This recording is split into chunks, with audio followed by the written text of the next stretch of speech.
हाँ बच्चों, मैं दिवाकर मिश्रा। अब हम लोग नेक्स्ट सवाल की बात करेंगे। जैसा कि लिखा है 222.6 ग्राम एथिलीन ग्लाइकॉल तथा 200 ग्राम जल को मिलाकर प्रतिहिम मिश्रण बनाया गया, तो विलयन की मोललता की गणना कीजिए। यदि विलयन का घनत्व 1.072 ग्राम प्रति मिलीलीटर हो तो विलयन की मोलरता की गणना कीजिए।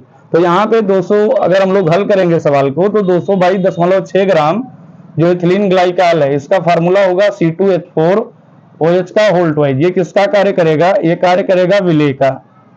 तथा 200 ग्राम जल जो है, ये किसका कार्य करेगा?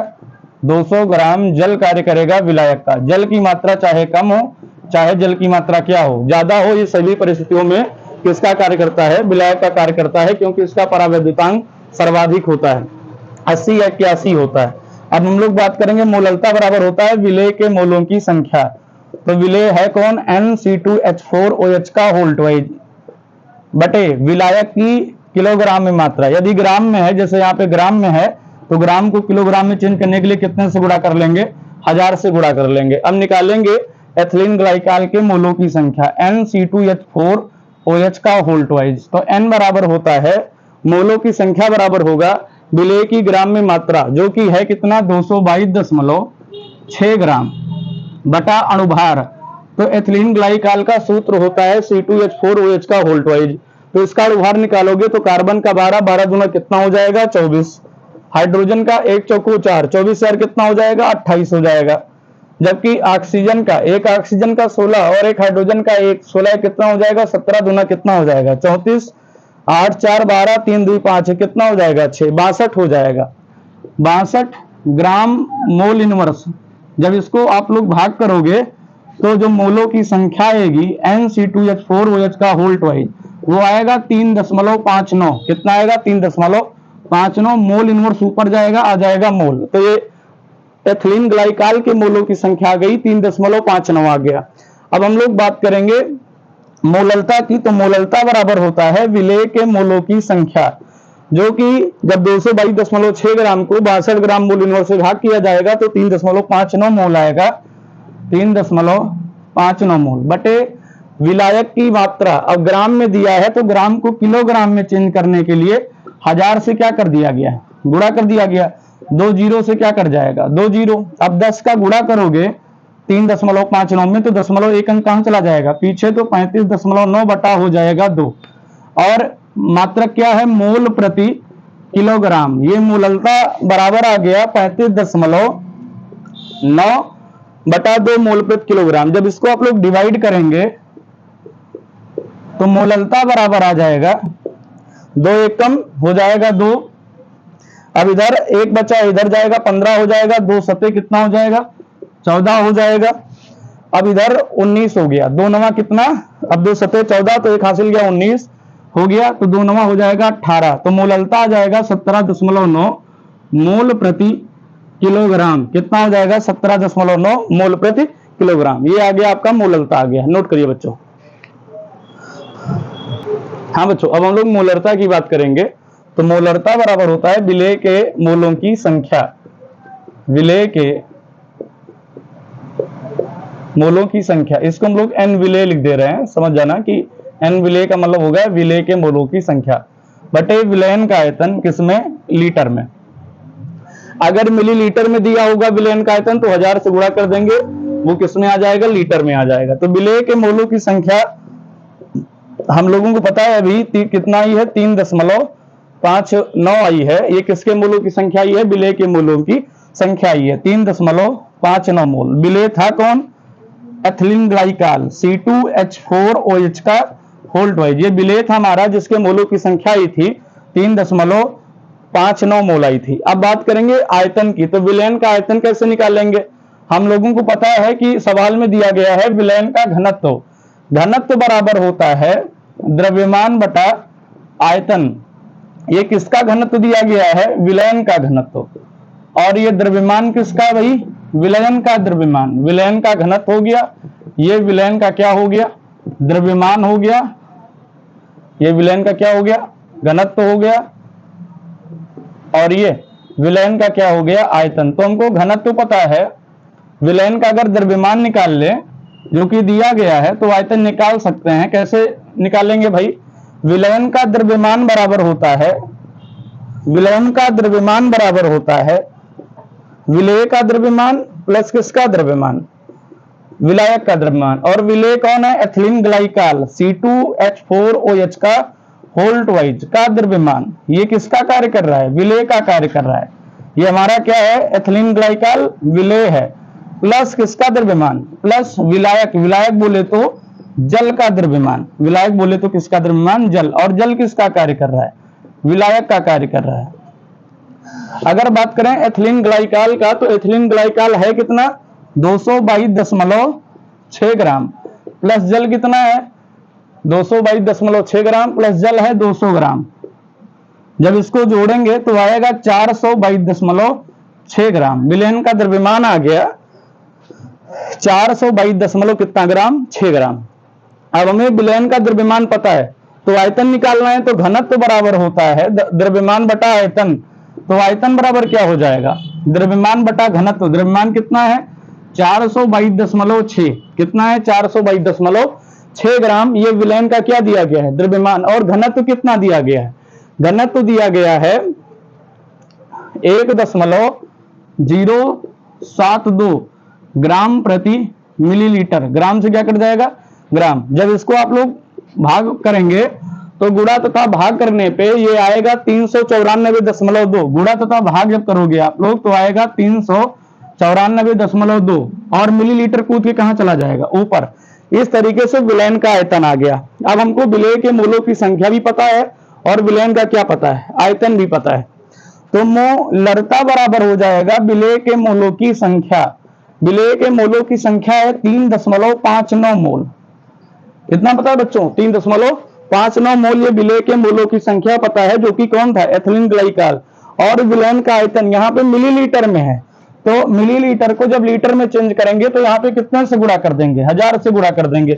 तो 394.2 मैंने इसको कन्वर्ट कर लिया लीटर में। जब लीटर में कन्वर्ट करेंगे तो कितने से गुणा करेंगे, 1000 से क्या करेंगे, गुणा। जब इसको पूरे को गुणा और भाग करेंगे ओवरऑल, तो मोलरता जो आपकी आएगी वो आएगी 9.1। कितना आएगी, 9.1 मोल प्रति लीटर। तो सवाल ने मोलरता निकालने को कहा था और मोलरता निकालने को कहा था, तो मोलरता हम लोगों ने निकाला था वहां पे, जो कि 17 समथिंग करके आई थी, और मोलरता हमारी कितना आ गई, 9.1 मोल प्रति लीटर आ गई। नोट करिए बच्चों। हम लोग बात करेंगे नेक्स्ट सवाल की। लिखा है, एक पेयजल का नमूना क्लोरोफॉर्म से कैंसर जन्य समझे जाने की सीमा तक अधिक संदूषित है। इसमें संदूषण का स्तर 15 ppm जो है, द्रव्यमान की दृष्टि से कितना ppm है, 15 ppm है। तो नंबर 1, इसे द्रव्यमान प्रतिशत में व्यक्त कीजिए। तो हम लोग बात करेंगे कि 15 ppm जो लिखा गया है, इसका क्या मतलब है। कह रहा है कि एक पेयजल का नमूना क्लोरोफॉर्म से कैंसरजन्य समझे जाने की सीमा से अधिक संदूषित है। इसमें संदूषण का स्तर 15 ppm है। तो 15 ppm से यह अर्थ है कि जलीय विलयन में, जो ये जलीय विलयन है जिसमें कौन समाहित है, क्लोरोफॉर्म। तो 15 ppm से यह अर्थ है कि जलीय विलयन के 10 लाख ग्राम में, क्योंकि ppm में सांद्रता अगर याद हो तो हम लोग बात कर रहे थे ppm में सांद्रता की, कि विलयन के 10 लाख ग्राम में उपस्थित विलेय की ग्राम में मात्रा। तो ये वास्तव में जलीय विलयन है जिसमें कौन घुला हुआ है, क्लोरोफॉर्म घुला हुआ है। जब क्लोरोफॉर्म घुला है तो जो संदूषण का स्तर है वो जो कैंसर जन्य समझे जाने की जो सीमा है उससे भी अधिक संदूषित पाया गया है। तो 15 ppm से यह अर्थ है कि जलीय विलयन के 10⁶ ग्राम में, मतलब 10 लाख ग्राम में उपस्थित विलेय कौन है, इसमें क्लोरोफॉर्म है। उपस्थित विलेय का मतलब है यहाँ पे क्लोरोफॉर्म, क्योंकि जल में कौन घुला हुआ है, क्लोरोफॉर्म में उपस्थित विलेय मतलब क्लोरोफॉर्म की मात्रा कितना ग्राम है, 15 ग्राम है। अब निकालना क्या है, नंबर 1 द्रव्यमान प्रतिशतता। नंबर 1 द्रव्यमान प्रतिशतता ज्ञात कीजिए। तो द्रव्यमान प्रतिशतता बराबर होता है, द्रव्यमान प्रतिशतता बराबर होता है, या द्रव्यमान परसेंटेज लिख दो, क्या जरूरत है इतनी हिंदी लिखने की। द्रव्यमान प्रतिशतता बराबर होता है विलेय का द्रव्यमान। विलेय है कौन, क्लोरोफॉर्म। तो विलेय का द्रव्यमान है 15 ग्राम बटे विलयन का द्रव्यमान। तो विलयन का द्रव्यमान कितना है? 10 की घात 6 ग्राम। अगर परसेंटेज निकाल रहे हो तो गुणे क्या करोगे? 100 करोगे। ग्राम से ग्राम कट जाएगा, 10 की घात 6 जाएगा ऊपर, तो द्रव्यमान प्रतिशतता बराबर हो जाएगा 15 गुणे 100 का मतलब है 10 की घात 2, और 10 की घात 6 ऊपर जाएगा, हो जाएगा 10 की घात -6।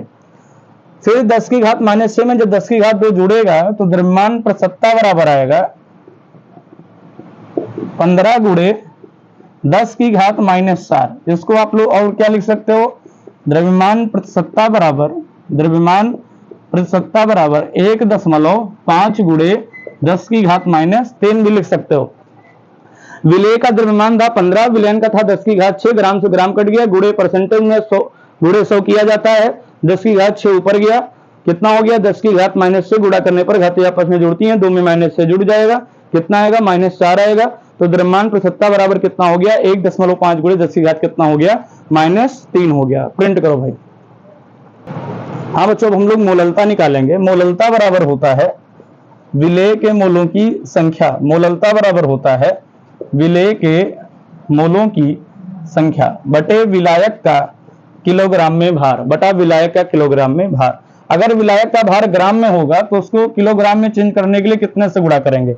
1000 से। यहाँ पे विलेय है कौन? विलेय है क्लोरोफॉर्म, तो हम लोग निकालेंगे एन क्लोरोफॉर्म, विलेय के मोलों की संख्या। तो विलेय के मोलों की संख्या मतलब क्लोरोफॉर्म के मोलों की संख्या। मोलों की संख्या बराबर होता है ग्राम में मात्रा, ग्राम में द्रव्यमान। तो क्लोरोफॉर्म का ग्राम में द्रव्यमान कितना है?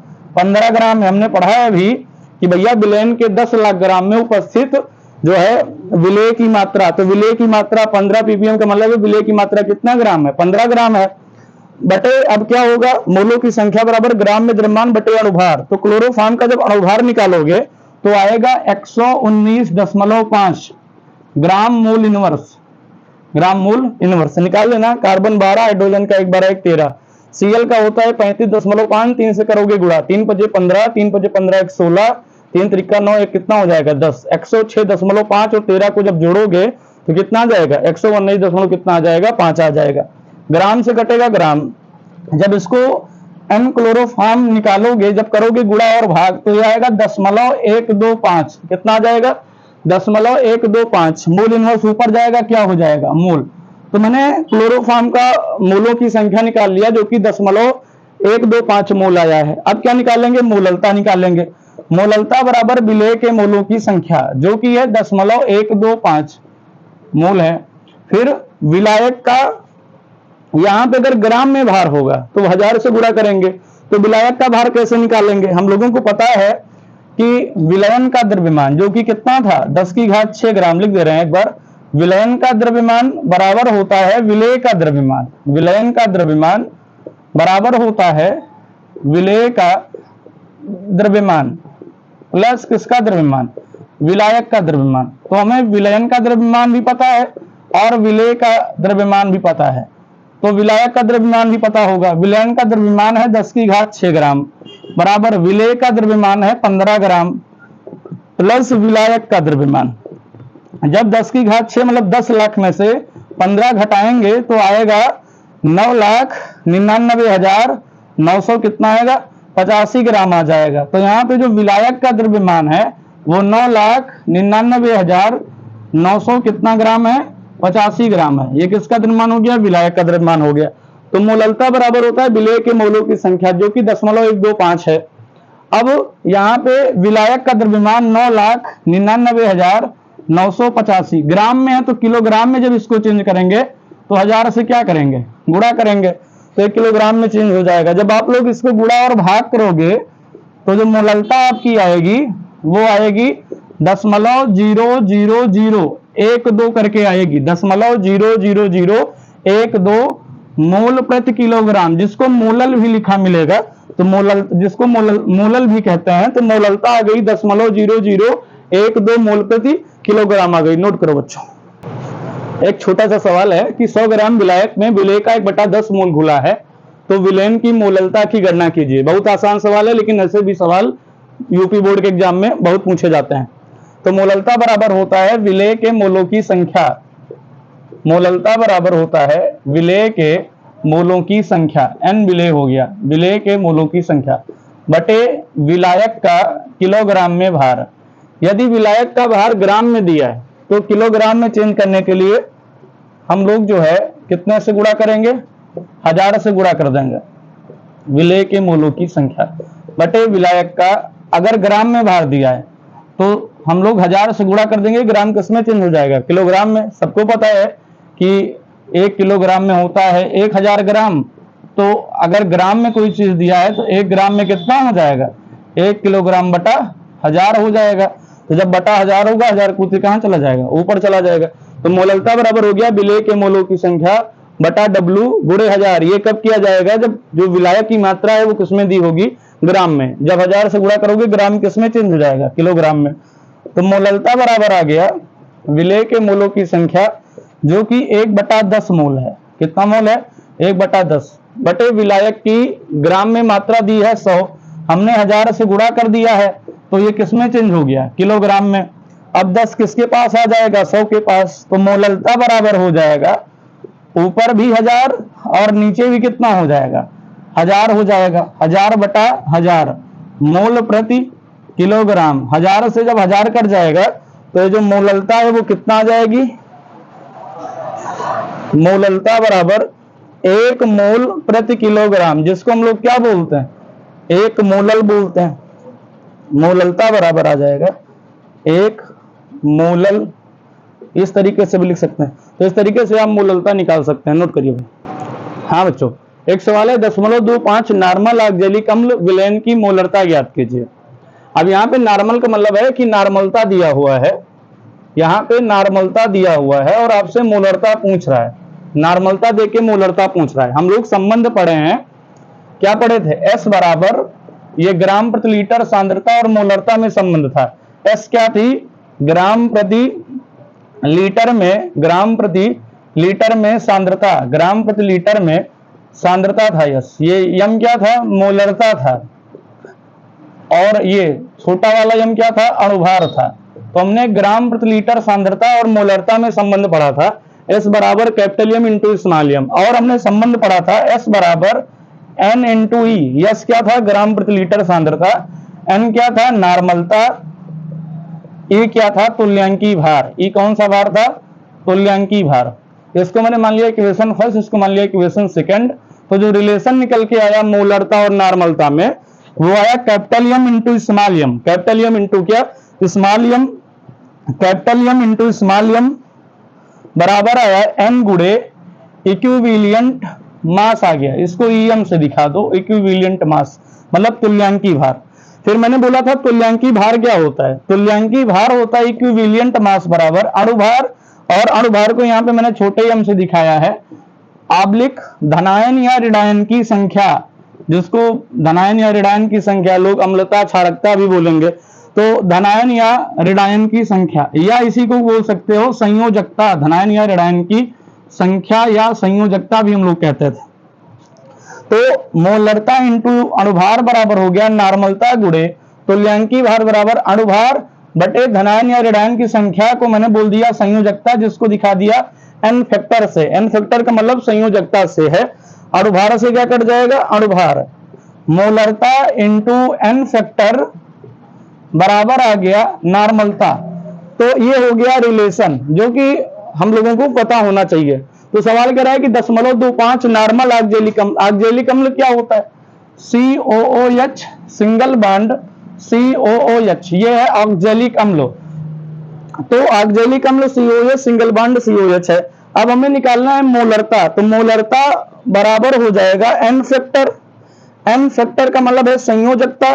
तो संयोजकता कितना होगी भाई, ऑक्जेलिक अम्ल का जब वियोजन कराएंगे तो बनेगा oxalate ion COO minus single bond COO minus plus कितना बनेगा 2H प्लस बनेगा। धनायन की संख्या 2 है, एक H के ऊपर एक प्लस, तो 2H के ऊपर 2 प्लस है। यह ऋणायन की संख्या कितनी है, COO के ऊपर एक minus, CO single bond COO के ऊपर एक माइनस। इसको हम लोग ऐसा भी लिख सकते हैं C2O4 डबल माइनस। या तो धनायन की संख्या आप देखो या तो ऋणायन की संख्या देखो। तो चाहे धनायन की संख्या देखोगे वो भी 2 है, ऋणायन की संख्या भी कितनी है, 2 है। तो एन फैक्टर हमको मिल गया 2। तो मोलरता गुणे 2 बराबर हो जाएगा नॉर्मलता। नॉर्मलता कितना है 10 0.25, नॉर्मलता कितना है 0.25। अब मोलरता बराबर हो जाएगा 2 को 0.25 को 2 से करेंगे भाग तो आएगा 0.2 2 दूनी 4, कितना हो जाएगा 2 पंचे 10, तो मोलरता बराबर हो जाएगा 0.125। जो मात्रक आएगा मोलरता का मात्रक मोल प्रति क्या होता है लीटर होता है, तो मोलरता बराबर आ गया 0.125 मोल प्रति लीटर। इस तरह के भी सवाल आते हैं, नोट करिए बच्चों।